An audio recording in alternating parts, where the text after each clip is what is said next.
ሰላም የኪሩቤል አህዱ ቤተሰቦች ቻናላችንን ሰብስክራይብ በማድረግ ጀምሩ። ያላረጋችሁ ኦብቪየስሊ ታያላችሁ፣ ግን ሰብስክራይብ አላረጋችሁም። አርጋችሁ ጀምሩ። ላይክ ማድረግ እንዳይረሳ። እንደ ሁልጊዜው ደግሞ ቪዲዮዎቹን ለሌሎች ሰዎች ይጠቅማቸዋል ብላችሁ ለምታስቧቸው ሰዎች ሼር አድርጓቸው። ከዛ በተረፈ ለፐርሰናል ዴቨሎፕመንት ፕራይቬት ክላስ ብቻ 0948486063 መጠቀም ትችላላችሁ። እንዲሁም ለማማከር አገልግሎት 0948486063ን መጠቀም ይቻላል። ራስን በፍጥነት መቀየር።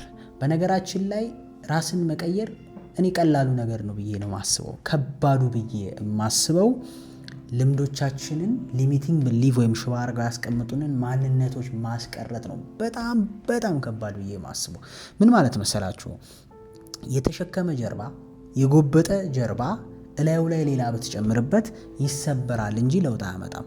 አዲስ ማንነትን ወይም ደግሞ ራስን መለወጥ ወይም ራስን ማሻሻል ተብሎ ሶሻል ሚዲያ ላይ በየጊዜው ሲነገር ሰዎች ሳይቀይሩ ራሳቸውን መቀየር ሳይፈልጉ ቀርተው ሳይሆን አክቹሊ በጣም ብዙ የተሸከሙትና የጎበጡበት ነገር ስላለ እዛ ላይ ሌላ ተጨማሪ ነገር መሸከም ስለማይቻል ነው። በሚገርም ሁኔታ አንዳንዴ ሰዎች እኛ እንደ ራሳችን ስለምናስብ ደካሞች ስለሆኑ ሰዎች ላይ እንፈርዳለን እንጂ ብዙዎቻችን ሱስ ውስጥ የምንገባው ሌላ ነገሮች ውስጥ የምንገባው ቀብጠን ሳይሆን የተሸከምነውን ሸክም ለመርሳት ነው።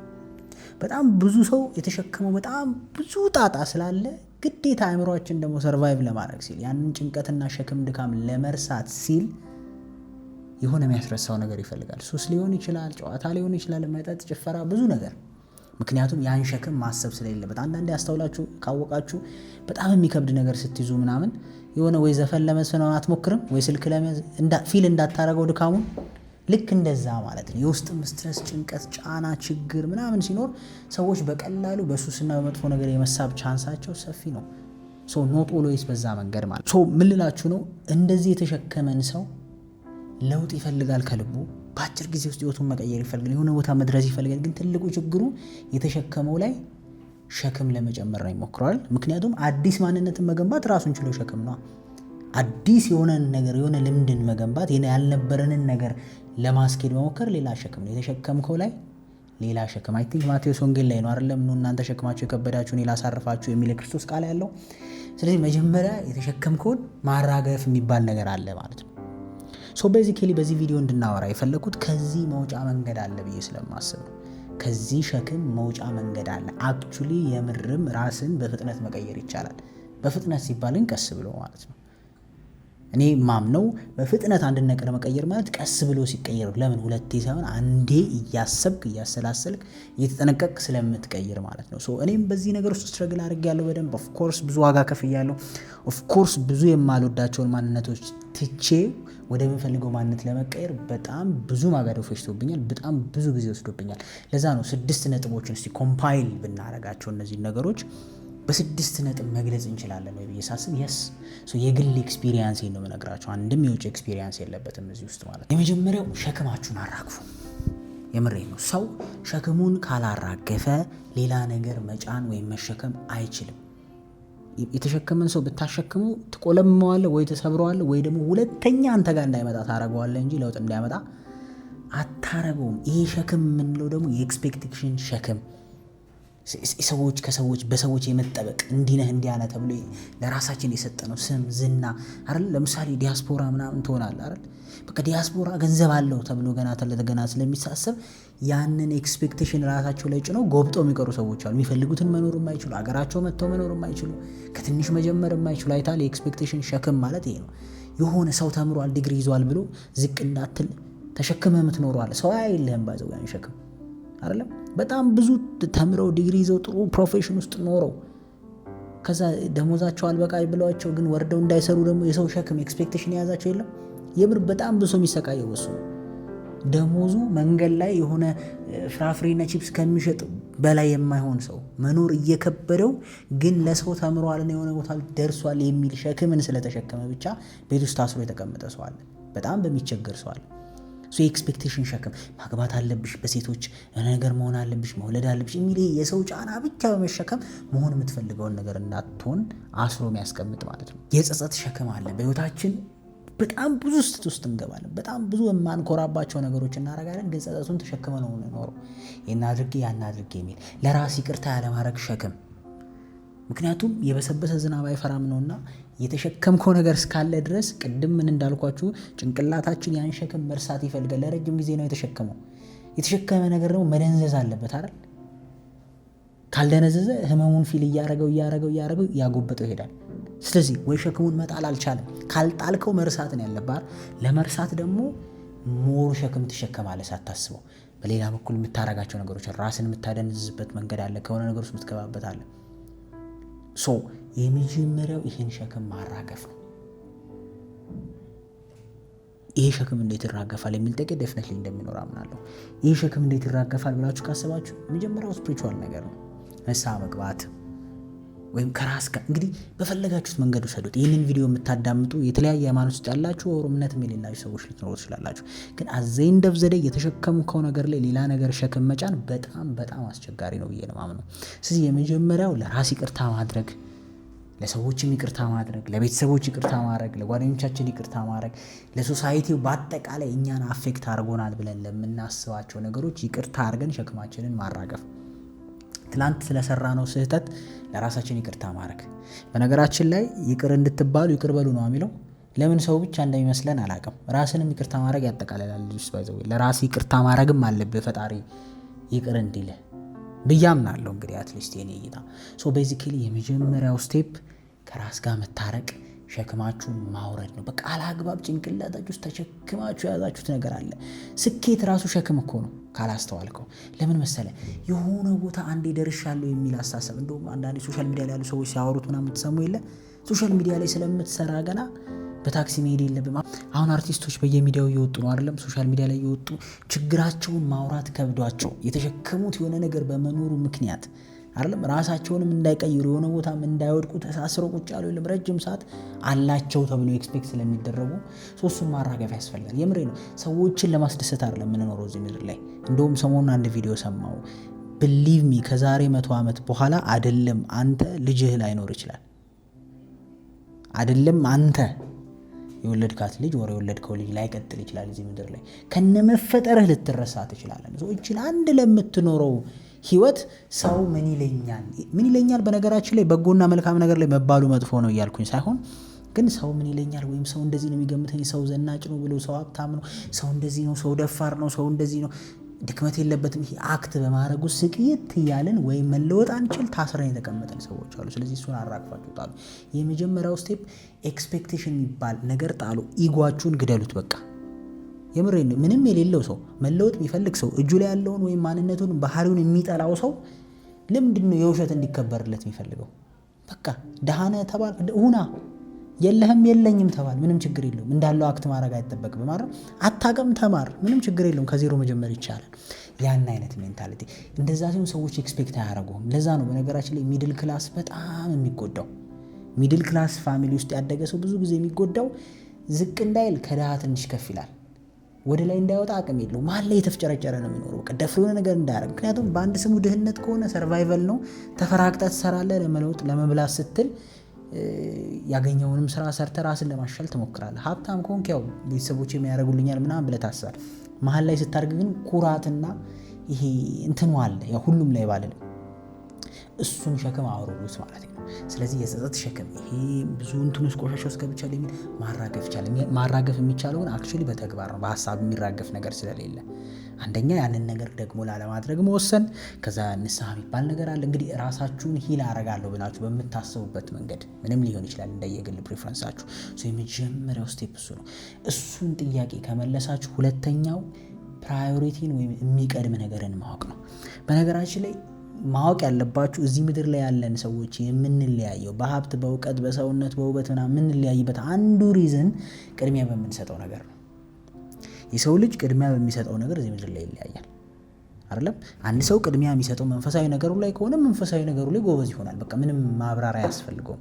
አንድ ሰው ስፖርት ላይ ከሆነ ጊዜው የሚሰጠው ስፖርት ላይ ጎበዝ መሆኑ አይቀርም አይደል? አንድ ሰው ስራ ላይ ከሆነ ስራ ላይ ብቻ በህይወታችን ቅድሚያ የምንሰጣቸው ነገሮች እኛን ይሰሩናል። ለዚህ ነው ብዙ ነገርን ግን ቅድሚያ መስጠት አይችልም። በተለይ ወጣቶች ስንሆን ራሳችንን መቀየር የሚከብደን አንዱ ሪዝን ሁሉ ነገር ቅድሚያ የምንሰጠው ነገር መሆኑ ነው። ጓደኞቻችን ቅድሚያ የምንሰጣቸው ናቸው። ጭፈራው ቅድሚያ የምንሰጠው ነው። መዘነጡ ቅድሚያ የምንሰጠው ነው። ስፖርተኛ መሆኑ ቅድሚያ የምንሰጠው ነው። አንባቢ መሆኑ፣ አስቀዳሽ መሆኑ፣ ሁሉም ገንዘቡም ከአንዱም አትሆንም ወይም ደግሞ ከአንዱም መሆን አይቻልም። ስለዚህ የመጀመሪያው በተለይ ጀማሪ ስትሆኑ፣ በተለይ ራሳችሁን የምር መቀየር የምትፈልጉ ከሆነ 1-2 ነገር ላይ ብቻ ፎከስ አድርጉ። በዚህ ሰዓት ለእኔ ዘ ሞስት ኢምፖርታንት የሆነ ነገር ምንድን ነው? ስራ ነው? መንፈሳዊ ነገር ነው? 2-3 ጥቀሱ ብትባሉ የምሬን። በነገራችን ላይ ቅድሚያ የምንሰጠውን ነገር ማወቅ በራሱ ትልቅ ስራ ነው። አሁን ባላችሁ እድሜ፣ አሁን ባላችሁ ጊዜ፣ አሁን ባላችሁ የስራ ሁኔታ በጣም ኢምፖርታንት የሆነ ወሳኝ የሆነ ከዛ ደግሞ ፋታ የማይሰጣችሁ ጊዜ የማይሰጣችሁ ስራ የትኛው ነው? ፋታ የማይሰጥ ጊዜ የማይሰጥ ስራ የሆነ ቦታ መድረስ አለበት በዚህ ታይም ላይን ብለህ የምታስበው ነገር፣ እሱን ነገር 2 እንኳን ብትመርጡና እዛ ላይ ፎከስ ብታደርጉ ዴፊኒትሊ ለውጥ ማምጣት ይቻላል በቀላሉ ራስም። ግን ችግሩ ምንድን ነው ካልክ ስፖርትም ላይ ጎበዝ መሆን ይፈልጋል አንድ ሰው ከጂም ትሬነሮቹ እኩል አይደል? ጌምም ላይ ጎበዝ መሆን ይፈልጋል፣ ቲክቶክም ላይ ጎበዝ መሆን ይፈልጋል፣ መንፈሳዊ ህይወትም ላይ፣ ሁሉም ላይ አትሆንም። እዚህ ምድር ላይ ስኬታማ ሆኖ ያያችሁት ሰው ሁሉም ነገር ላይ ጎበዝ አይተህ ታውቃለህ?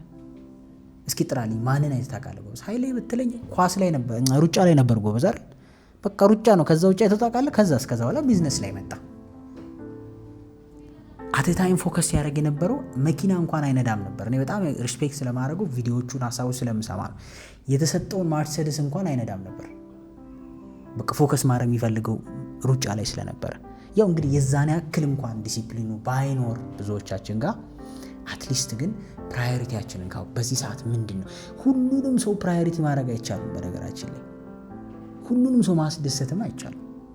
ሁሉንም ሰው የሚፈልገው መሆን አይቻልም። በቃ የምትችለዋ ነው። ከዚህ በፊት እንደውም አንድ ተማሪ በጣም አስቃኝ ነበረ።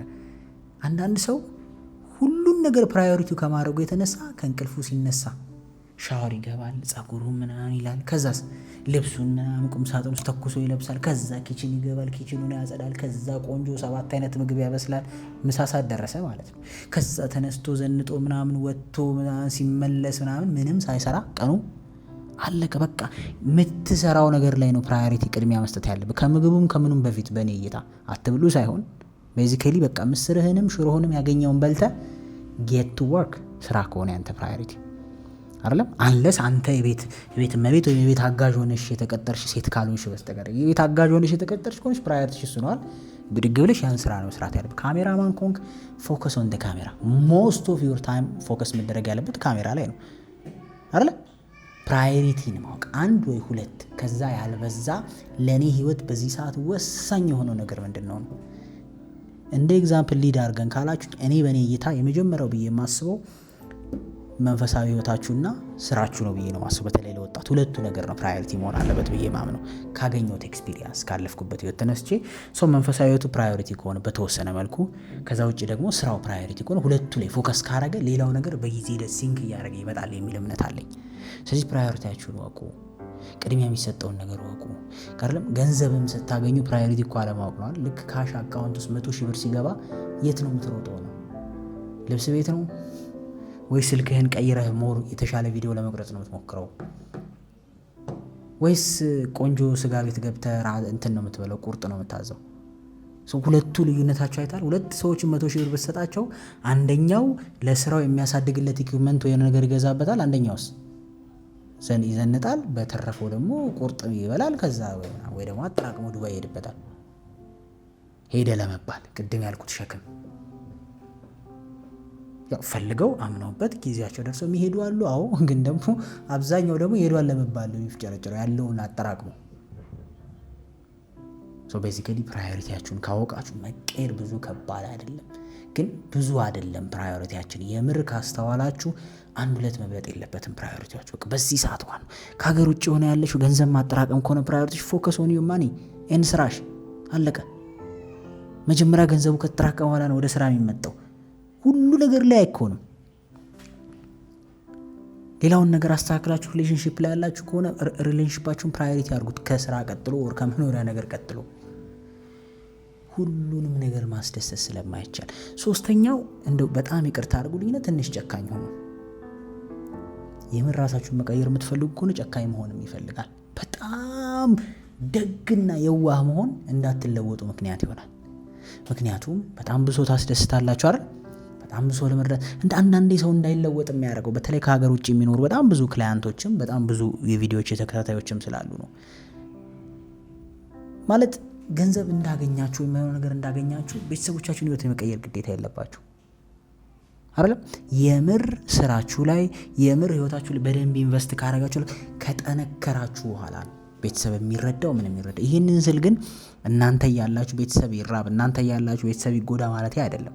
ግን እናንተ ስላላችሁ ቤተሰብ ጆርዳን ጫማ መቀየር አለበት ብዬ አላምንም አይደለ? መራብ አለበት ብዬ አላምንም ሰዎች ስለሆነ። ከዛ በተረፈ ግን እናንተ እዛ ስላላችሁ እዚህ ሀገር ሰው አይፎን 17 መያዝ አለበት ብዬ አላምንም። ትንሽ ጨካኝ መሆን ያስፈልጋል ራሳችሁ መቀየር የምታስቡ ከሆነ፣ በተለይ ፋይናንሻል ነገር ላይ ራሳችሁ መቀየር የምትፈልጉ ከሆነ፣ በተለይ ሪሌሽንሺፕ ነክ ጉዳዮቻችሁ ላይ ራሳችሁን መቀየር የምታስቡ ከሆነ ትንሽ ጨካኝ መሆን ያስፈልጋል አይደለም? አንዳንዴ ከጓደኞች በለጥ ማድረግ ያስፈልጋል። ሪሌሽንሺፕ አለ ከቤተሰብ በለጥ ማድረግ ያስፈልጋል። በተለይ ትዳር ሲሆን ጨካኝ መሆን ማለት ይሄ የክፋት አይደለም። ግን እኔ ተሽዬ የሆነ ቦታ በደንብ ጠንክሬ መቆም ከቻልኩኝ ቤተሰቦችን ሁሉ ማገዝ ይችላል። ግን የምናገኛትን እያመጣው እዚህ ጋር ነገር እኩል የምናረጋት ከሆነ ግን የትም አንደርስም። ተያይዘን እዛው ታች ነው የምንቀረው። የምር መለወጥ የምታስቡ ከሆነ ከልባችሁ ብዙዎቻችንን ዋጋ የሚያስከፍለው ትንሽ ነገር ስናገኝ ያለንን እዛው ሄደን ስለምናርመጠምጠው ያለን ነገር ስራ ላይ ሁሉ ማደግ አለበት። ይሄ ማለት ግን በትንሹ ቤተሰቦቻችሁን አትርዱ ማለት አይደለም። በአቅማችሁ አታርጉ ማለት አይደለም። ግን ሰው ከ10 ሺህ ብር ደሞዙ 100 ሺህ ብር ሲደርስለት 90 ሺህ ብር ችግር ይዞ የሚመጣ ከሆነ የትም አይደርስም። ይዞይ አይደለ? የትም አይደርስም። ለምን 100 ሺህ ብር ይከፈልሃል ይባል እንጂ 90 ሺህ ችግር አለበት አይደል? ዘመድ አዝማዱ ጋር አጠቃላይ። ስለዚህ በተቻለ አቅም 100 ሺህ ብር ከሆነ ያገኘው እንደው በ50 ሺህ ብሩ የመኖር አቅም ነው ያለ። 40 ሺህ ብሩ ላይ ጨካኝ መሆን አለበት። የለኝም የሚል ጎበዝ መሆን አለበት። ለዛ ነው በነገራችን ላይ በእኛ ሀገር ባህል ስትቆጥብ ጅብ ይልህና ቁም ነገር ላይ ስታውለው አንበሳ ይልሃል አይደል? አልገጠመም? እንደዛ ስግብግብ እየተባሉ ኖረው ውጤታማ ሲሆኑ አንበሳ ቁሩ በቃ እንዲህ አድርጎ ቋጥሮ የሆነ ነገር አረገ ይልሃል። መልሶ ያደንቃል በሰደበ። አግዘው ደግሞ ሲያቅተ ስትወድቅ ገንዘቡን እንኳን መያዝ የማይችል ትባላለህ። ይሄ ማለቴ ግን ቤተሰብ ሁሉ እንደዛ ይላል ማለቴ ሳይሆን ቤተሰብ እርዱ፣ ግን በአቅማችሁ አርጉት። እናንተ ነገ መውደቂያ በሌለው አይነት ሲቹዌሽን ውስጥ ከሆነ ተመልሳችሁ የነዛ ሰዎች ጥገኛ ነው የምትሆኑት። ለዛ ነው በተወሰነ መልኩ ለውጥ ትንሽ ጭካኔ ይፈልጋል ብዬ ማምነው። በተለይ ፋይናንሻል ለውጥ መንፈሳዊ ህይወትን ባይዘው ለውጥ ሁሉም ለውጥ ትንሽ ጭካኔ ይፈልጋል። መተው የማይሆን ጓደኛ ካለ መተው ላይ ያስፈልግ ይችላል። አትጠላውም፣ ግን ህይወትን የሚያበላሽብህ የሚጎትትብህ ከሆነ ዋጥ አድርገህ መተው ያስፈልጋል። የማይሆን የፍቅር ግንኙነት ከሆነ መተው ያስፈልጋል። ሊከፋ ይችላል፣ ሊደብር ይችላል። ከሚያጠፋ ግን አይበስም አለ። መጽሐፍ ቅዱስ ላይ እኮ ታሪክ አለ አይደለም? አይ ቲንክ ስምዖን መሰለኝ አይደለ? በወስፋይኑን ያጠፋው ሙሉ አካልህ በሳት ከሚቃጠል አንድ አይነ ቢጠፋ ይችላል የሚል እንትን ልክ እንደዛም ባይሆን ቀጥታ ኤግዛምፕሉ ግን ልል የፈለግኩት ሙሉ ለሙሉ ተያይዞ ከመውደቅ የሆነ ቦታ ጨካኝ መሆኑ ይሻላል። የሆነ ቦታ መቆረጥ ይሻላል። ስትበቁና ትከሻችሁ ለመሸከም ሲጠነክር ሌሎች ሰዎችን ትደርባላችሁ። ገና ባልበሰለ ትከሻ ላይ ግን መሸከም ማለት ተያይዞ መሰበርና መውደቅ ነው ብዬ ስለማምን። አራተኛው ሮል ሞዴል ፈልጉ። የምር መለወጥ የምትፈልጉ ሰው አንዳንዴ አይገባኝም። እናንተ መሆን የምትፈልጉት ነገር ሰዎች ላይ ከሌለ ይከብዳል እኮ አይደል? የሆነ ሰው እናንተ መሆን የምትፈልጉት ሰው መኖር አለበት። ስፔሻል አይደለንም። በነገራችን ላይ እዚህ ምድር ላይ የተለየ ነገር አንፈጥርም አይደለም። እኛ መጀመሪያ እንኳን የፈጠሩት ተፈጥሮን አይተው ነው አይደል? ከዚህ በፊት አውርተናል። የሚበር ነገር እኮ የተፈጠረው የሚበር ነገር አይተው ነው አይደል? ኢንስፓይሬሽን ይፈልጋል። ማንም ሰው ሮል ሞዴል ይፈልጋል የሚያየው አይደለም። እንደውም የኃይሌ ልጅ የጻፈችው ዳይሴክቲንግ ኃይሌ የሚለው መጽሐፍ ላይ ዋን ኦፍ በጣም ትልቅ ኢንፈሲስ የሰጠው የሚያወሩት አንዱ ነገር ምንድነው መሰለ? ሮል ሞዴል የሀገር ሽማግሌዎችን ኃይሌ በጣም ይሰማ ነበር። ስለ ገንዘብ፣ ስለ አመራር ጥበብ እግራቸውን ስር ሆኖ ነበር የሚሰማው ነው ትልቁ ኃይሌ ባህሪ። ኤልደሮችን ወይም ሽማግሌዎችን፣ የሰፈር ሽማግሌዎችን በጣም ያዳምጥ ነበር። ዊዝደም ይቀበል ነበር ከነሱ ኤክስፒሪየንስ። ልክ እንደዛው ሮል ሞዴል ያስፈልገናል። እኛ ነገ ሄደን መሆን የምንፈልገው ሰው በፒክቸር በአካል በዚህ በተለይ ቴክኖሎጂ ባለበት ዘመን ሊኖር ይገባል። የሆነ ሰው ማንን ነው መሆን የምትፈልገው ሲባል እንደው ለሰው ቢያሳፍረው እንኳን ማለት ባይፈልግ በግል ምርጫው ግን መሆን የምትፈልጉት ሰው ክሊርሊ ፒክቸሩ ከሌለ በጣም አስቸጋሪ ቦታ ላይ ያላችሁት ማለት ነው። የሆነ የምትከተለው ያ ማለቴ የምትከተለው ሰው ነውና ይዞህ እንዳይጠፋ ሁሌም ምሰሶ ቢያስፈልግህም ግን የሆነ የምትከተለው እንደሱ መሆን ፈልጋለሁ የምትለው ሰው መኖር አለበት። ምክንያቱም ኢንስፓየር ያደርግሃል፣ ሲደክመህ ያነሳሃል፣ እሱ የደረሰበትን ቦታ እያየህ ለመድረስ እንድትጓጓ ያደርግሃል። የሆነ ሰው አለ። ሯጮቹን ብታይ እኮ ሌላ ሯጭ አይተው ነው አይደል? ዘፋኞቹን ብታይ ዘፋኝ አይተው ነው አይደል? ሁሉንም ብታይ እኮ ኢንስፓይሬሽን አለ። ልክ እንደዛው እንደውም በዚህ አጋጣሚ መጠየቅ መፈልገው ይህን ቪዲዮ እያያችሁ ያላችሁ እስኪ ኮመንት ላይ ሮል ሞዴሎቻችሁን ጻፉልኝ። እስኪ ማን ነው ያንተ፣ ማን ነው ያንቺ፣ ማን ነው? ይህን ቪዲዮ እያያችሁ ያላችሁ የኔ ሮል ሞዴል ከዚህ በፊት ተናግራለሁ። ምናልባት ሰምታችሁት ከሆነ የኔንም ጻፉልኝ። ምክንያቱም ከዚህ በፊት የሆነ ፖድካስት ላይ ጠይቄ 3 ሮል ሞዴሎችን ተናግሬያለሁ። እነዛ ሰዎች ማለት በብዙ መንገድ እነሱን መሆን የሚፈልጋቸው ናቸው። ሰው ለመሆን ኮፒ ያደርግባቸው we all are copying ላይፍ ኮፒ ማድረግ ነው። በነገራችን ላይ የተሻለውን ነገር አለ የሚደረግም ነው እኮ። ኮፒ ማድረግ ማለት እኮ መኖር ማለት ነው። ያ ትክክለኛ መንገድ ነው ብለህ ካሰብ ካመንክበት መኖር ነው። ወደድክም ጠላህም ሲጀመር ኮፒ እያደረግ ነው። የትኛውን አለባበስ ክሬት አድርገህ ነው የምትለብሰው? የትኛውን የፀጉር ስታይል ክሬት አድርገህ ነው የምትለብሰው? ኮፒ አድርገህ ነው። በአንድም በሌላ መንገድ ሳታውቀውም አውቀኸው ኮፒ እያደረግን ነው የምንለብሰው። አሁን ሰሞኑን የሆነ ቬል ሱሪ መጥቷል አይደል? ከየት ነው የመጣው?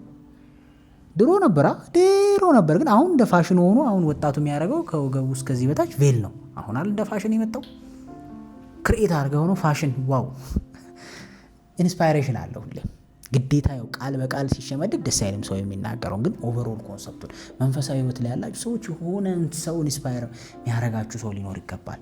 የምሬ ነው። በፍጥነት መቀየር የምትፈልጉ ከሆነ 1 ወይ 2 ሮል ሞዴል ሊኖራችሁ። አሁን የምታደንቁት ሰው፣ የምታከብሩት ሰው የእሱን ፓዝ እንዴት ብሎ ነው የሄደው፣ እንዴት ነው የተሻገረው፣ እንደ እድሉ ተሰጥቷችሁ ያን ሰው እንኳን ብታገኙት የምትጠይቁት ማለት ነው። እንዴት ነው የመጣው? ቴል ሚ ሰምቲንግ፣ ሜንቶር አድርገኝ የምትሉት። ከቻላችሁ ደግሞ ሜንቶር ብላችሁ ለምታስቧቸው ሰዎች ቴክስት አድርጉላችሁ። ሮል ሞዴል ብላችሁ ለምታስቧቸው ሰዎች ዛሬውኑ ቴክስት አድርጉላችሁ። እንደ አንተ መሆን ፈልጋለሁ፣ ያንተን ፓዝ መከተል ፈልጋለሁ፣ ያንተ የሄድክበትን መንገድ ምራኝ ብሎ መጠየቅ ያስፈልጋል ብዬ አምናለሁ።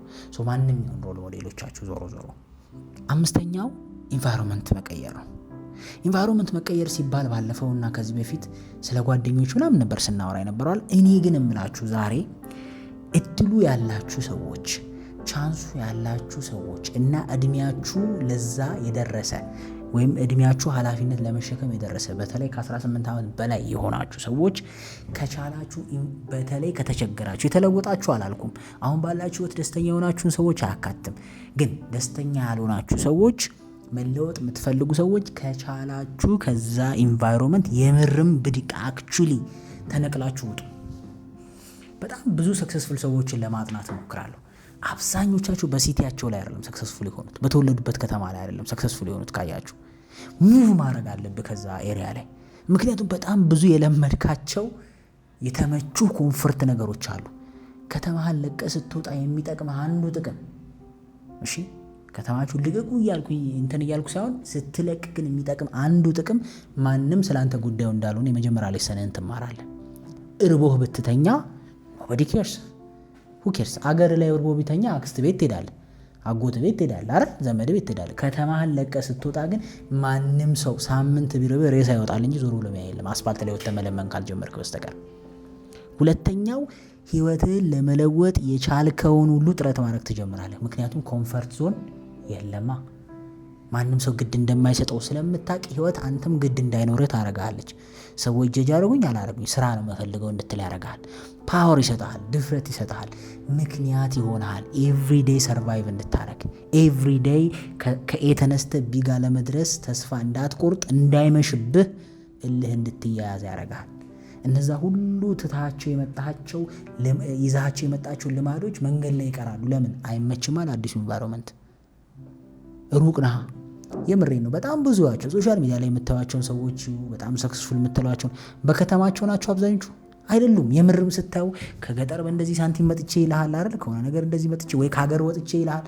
የሆነ ቦታ ሙቭ ማድረግ በተወሰነ መልኩ ሄልፕ ያደርጋል። የምትችሉ ከሆነ ነው ያልኩት። በነገራችን ላይ እሺ፣ ከቤት ለመጥፋት ያሰበ ሰው ምክንያት እንዳያደርገኝ እያልኩ ያለሁት የምርም መለወጥ የምትፈልጉ ሰዎች ቦታችሁን መቀየር እዛ ጋር የነበረው የምር እስኪ እንደው እንደ አሳይመንት ልስጣችሁ። ሰፈር ውስጥ የምትሉ ሰዎች በአጋጣሚ ዘመድ ጋር ምናምን ጋር ሄዳችሁ ስትመጡ ሰፈር ውስጥ ታስበው የነበረው ነው የምታስበው፣ ይጠፋል ያ ሀሳብ። እዚህ ሌላ ሀሳብ ነው የሚያስጨንቅ። ለምን? ኢንቫይሮንመንት ነቅሎ መውጣት በጣም በራሱ በተለይ ደግሞ ከኃላፊነት ጋር ሲሆን፣ በተለይ ደግሞ ራስን ለማስተዳደር መፍጨጭ ሶሻል ሚዲያ ላይ ወጥተው ሲያለቅሱ ያለው ይሄ ራስን ለመቻል ምናምን እንደከበዳቸው ምናምን አይደል? በጣም አንበሶች ናቸው። እዚህ ስቴፕ ላይ እንድታለቅስ ራሱ ያደረሰህ ቆርጠህ መውጣትህ ነው። ስላለቀስክ ደግሞ አክቹሊ ሰዎችም ሄልፕ ያደርጉሃል። አገር ቢሆን አታለቅስም። ለምን? ምሳ አይረብህማ አይደል? ለምን? እንደው ገንዘብ ባታገኝ ሽሮ የሚሰጥህ አታጣ። ሶ ቤዚካሊ ቼንጅ ዮር ኤንቫይሮንመንት ስላችሁ በድፍረት ነው የምትችሉ ከሆነ። የምሬን ነው። እኔ ላለፉት ብዙ ዓመታት ስማር ከሀገር ውጭም ስኖር አብዛኛው ለውጦች ያሉት አገሬ ውስጥ ባልነበርኩት ወይ ከተማ ውስጥ ባልነበርኩበት ሰዓት የነበሩ ይበልጣሉ። ለምሳሌ ኢትዮጵያ ውስጥ ለብዙ ዓመት የተማርኩት ከኢትዮጵያ ውጭ 3 ዓመት የኖርኩበት የለወጠኝ ይበልጣል ብቻዬን ስለነበርኩ። እሺ ከዛ ደግሞ ምናልባት ከመጣው በኋላ 4 ዓመት አዳማ ከኖርኩት 1 ዓመት አዲስ አበባ ውስጥ የኖርኩት ይበልጣል ለውጡ። ምክንያቱም እዚህ ሀገር ስትኖር ቤት ኪራይ ቢከብድ ቤት አገባ፣ ቢርብህ ቤት አገባ። ስለዚህ ያስጨንቃል፣ እንቅልፍ ይነሳል፣ ምክንያት ይሆናል እንድታሰላስል። ያው እግዚአብሔርም ይረዳሃል ብቻህን እንደሆንክ ያላ አይደለ? ብቻህን እግዚአብሔርም ብቻ ምንህ እንደምትወጣ ያህል። ሶ ቤዚካሊ በጣም በጣም ኢምፖርታንት ነው ብዬ አስባለሁ ኤንቫይሮንመንትን መቀየር። 6ኛ ሩቲን ገንቡ። ይኸውላችሁ አብዛኛው ጥሩ ነገር አሰልቺ ነው። ይህ ማርኬቲንግ ይሸጠላችሁ ወይም ዓለም የሸጠላችሁ ኤክሳይቲንግ ላይፍ ውሸት ነው። እንዴት ልበላችሁ መሰላችሁ? የሆነ ቦታ መድረስ የሚፈልግ ወይም የሆነ ነገር ማሳካት የሚፈልግ ሰው ወይም ለማሳካት እየጣረ ያለ ሰው ወይም ህይወቱን ባጭሩ መቀየር የሚፈልግ ሰው believe me አሰልቺ ቦሪንግ የሆነ ህይወት ነው ያለው። ድግግሞሽ የሆነ ደባሪና አሰልቺ ህይወት ነው። ይህንን ማንንም መጠየቅ ትችላላችሁ። ሽልማቱ አሪፍ ነው ወይ? አዎ። አንተ አፈርድሜ በልተህ የምትዝናናውን ያ ሰውዬ መዝናናት በቀለል አድርጎ መዝናናት ይችላል ወይ? አዎ። ግን አብዛኛው ፓርት ኦፍ ላይፍ ግን እጅግ አሰልቺ፣ እጅግ አድካሚ፣ እጅግ ድግግሞሽ የሚበዛበት ነው። ከዚህ በፊትም ተናግሬዋለሁ። እስኪ የትኛውንም ስኬታማ ሰው አስቡና ዴይ ላይፉን ይዩት። እኔ በጣም የማውቀው የቅርብ ስኬታማ የነበረ ሰው አለቃዬ ነበረ። አለቃዬ በሚገርም ሁኔታ ከሌሊቱ 11 ሰዓት ይነሳል። መኪና እየነዳ እንኳን ስልክ ሲያወራ ነው ማቀው። ምሳ መብያ ሰዓት አብዛኛውን ቀን ሲያልፍበት ነው ማቀው። ሌሊት 8 ሰዓት ደውሎ ይሄ ፕሮጀክት እንዴት ሆነ ብሎ ያማከራል። እኔ ተቀጣሪ ስለሆንኩ እናደድ ነበር። ለምን ይደውልልኝ በዚህ ሰዓት? አደብሮም እንዴ ምን አገባኝ ነው። ግን በስኬት ህይወት በምናምን በጣም የሚፈልገው ቦታ ነው ያለው። ግን ህይወቱም አብሮ የሚያመጣብህ ምን አለ? ደባሪ ህይወት ነው እንጂ አሰልቺ ነው። አተኛም በቃ ኤቭሪዴይ ድግግሞች ነው። ስለዚህ ሩቲን መገንባት የሚጠቅማችሁ ያን አሰልቺ ህይወት እንዳይሰለቻችሁ ለማድረግ ነው አላማው። ኢትዮጵያ ውስጥ ሰክሰስፉል የሚባሉ በነጋዴ ከሆነ መርካቶ ነው ያሉት። የመርካቶ ነጋዴ ላይፍ ታውቃለህ? በጣም አሰልቺ ነው። ምክንያቱም I have a friend እዛ መርካቶ ነጋዴ ጓደኞች አሉኝ። ጠዋት 1 ሰዓት ይሄዳል መርካቶ፣ እስከ ማታ 12 ሰዓት ሱቅ ነው ሲሸጥ ሲጮህ ሲያብድ ይውላል። ከዛስ ማታም ድገሙ ቅዳሜ ማታ ድረስ። እሁድን ነው የሚያርፉት። ግን የሚኖሩበት ቤት ጥሩ ሊሆን ይችላል ታያለህ አይደል? ቆንጆ መኪና ይኖራቸዋል፣ ልጆቻቸው ቆንጆ ትምህርት ቤት ይማራሉ ምናምን። የነሱስ ዝንጥ ያለ መርካቶ ነጋዴ ካቦርት እንትን ጋውን ለብሶ ነው የምታገኘው መርካቶ። ይሄ ሸራ የሚያደርጉት አለ አይደል? ሲጮ ነው የሚውለው። ጫናው ሳካርቶ ነው ምናምን። ይሄን ቪዲዮ የምታዩ መርካቶ ነጋዴ ካላችሁ ላይፉን ትነግሯቸዋላችሁ። ሯጭስ ቢሆን ባለ ሀብት ነው። ግን እንዴ አንተ ተኝተህ በዛ እንትን አይደል? እስኪ ሩጥ ልብ ካለ። እኔ 10 ደቂቃ ግቢ ውስጥ ለመሮጥ 20 ደቂቃ ለመሮጥ ስሞክር ምን ያህል እንደሚከብድ ስለማየው። ሶ ቤዚካሊ ሩቲን ካለ በቃ ህይወት ቦሪንግ እንደሆነ። በነገራችን ላይ ትዳር ራሱ ስላለውበት ሀሳብ ልስጥ። ትዳር ራሱ አብዛኛው ፓርት ቦሪንግ ነው። ቦሪንግ ነው ማለት ግን የሚታው ነው ማለት አይደለም። ላይፍ እንደዛ ነው አላማው ራሱ።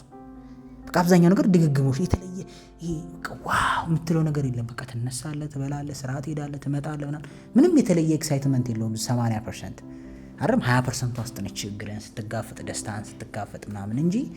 ግን ማርኬቲንግ ላይ የሚሸጠው ሰው ካገባ ህይወቱ ዓለም እንደሚሆንለት ስለሚሸጥ ይገባና ቶሎ ይወጣል አይደል? ለምን? በጣም አሪፍ ዋው መስብል ስለሚመስለው። ግን አይደለም። በቃ ምክንያቱ ነው የሚያኖርህ ትዳር ውስጥ አይደል? አላማው ነው ትዳር ለምን ያስፈልገው የሚለው። በሰዎች የሮማንቲኩ ነገር የለም ስለ የለም ማለት ሳይሆን የተለየ አይደለም። በቃ የምትለምደውና ኖርማል የሆነ ነገር ነው። ሰው ሩቲን መገንባት ማለት ለምሳሌ ያን ቦሪንግ ላይፍ ከአሁኑ መጀመር ማለት ነው።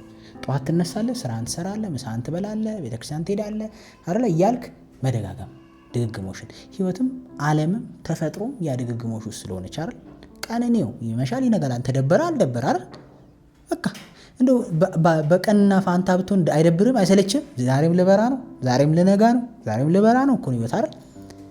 ወቅት ነው፣ ይበራል ይነጋል። ሰው ነው፣ ይወለዳል፣ ግማሹ ይወልዳል፣ ግማሹ ይሞትበታል፣ ያገባል፣ ይወልዳል።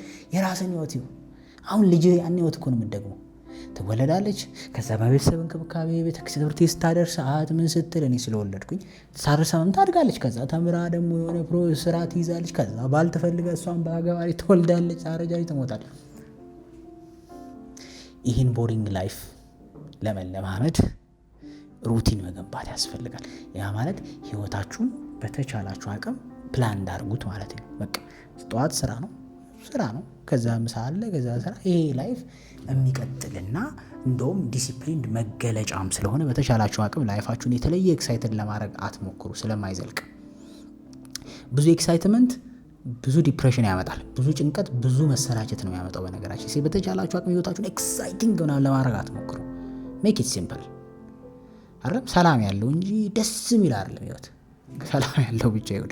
ሶ ቤዚካሊ እንደተጫንኳችሁ አውቃለሁ። ሆፕፉሊ ግን እነዚህ ነገሮች ሄልፕ ያደርጋችኋል ራሳችሁን መቀየር የምታስቡ ከሆነ ብዬ አስባለሁ።